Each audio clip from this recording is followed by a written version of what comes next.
Hi, welcome to our continued coverage of CES 2012. And we're here at the Sharp stand where I'm joined by Brad Lyons to discuss their new 80-inch LED TV. Now this is the Series 8, right Brad? Correct, it is. So it comes in a slightly larger size than the Series 9. Right. The first series we released on the 80-inch screen was a 60-inch, or a 6 series. And this particular television here is now an 8 series.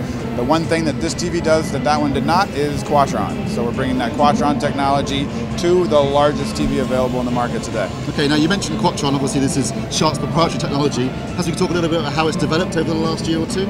A couple of things that we've done is we've actually allowed a full Isf Calibration page on each of the service menu options. So if when you go into a service menu option, you can actually do an Isf calibration specifically for a Quadron model.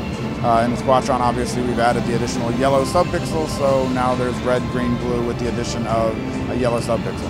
Yeah, that's interesting because some of the earlier Quadron panels, you couldn't actually calibrate completely to Rec 709, yes. But obviously now you can. Yes, you definitely can without a problem at all. The other thing we've done is something called Quad Pixel Plus 2, and this actually allows us to control each and every one of those individual subpixels. So instead of just having a control over roughly 2 million dots, we now have control over roughly 8 million dots on the screen to give you better overall resolution.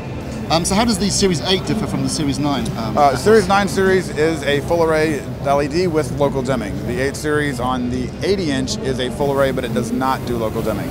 The 70, 60, those are only edge-lit TVs as well. Right. So the 9 series is kind of reserved specifically for a full array local dimming LED. That's why the Quadron 80-inch that has full array came into the 8 line, because it's not a local dimming television. But it does include a filter, a matte black filter, is that correct? Yes. The thing I love about LCD, and the big advantage to LCD, is you can have a matte screen on it, so you don't get the reflection in the room when you're in a brightly lit room. This will have a matte screen to help prevent the overall reflection on the screen. Because I have to say, looking at it, the black levels are actually very good, considering there's no local dimming being used. They're actually quite impressive.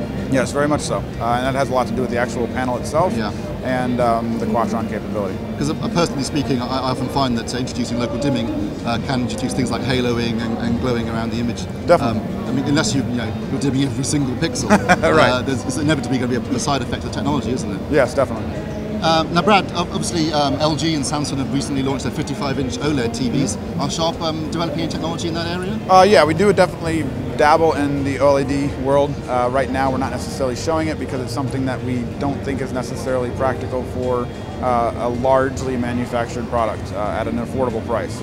And we also feel there's a lot of additional development we can do with the LCD technology that's out today to improve upon that, such as obviously 4K we've seen and 8K we've seen. So we're definitely trying to maximize the potential of LCD right now to keep the best product available to the customer today. Okay. Thank you very much, Brad. Thank you. All right, very good.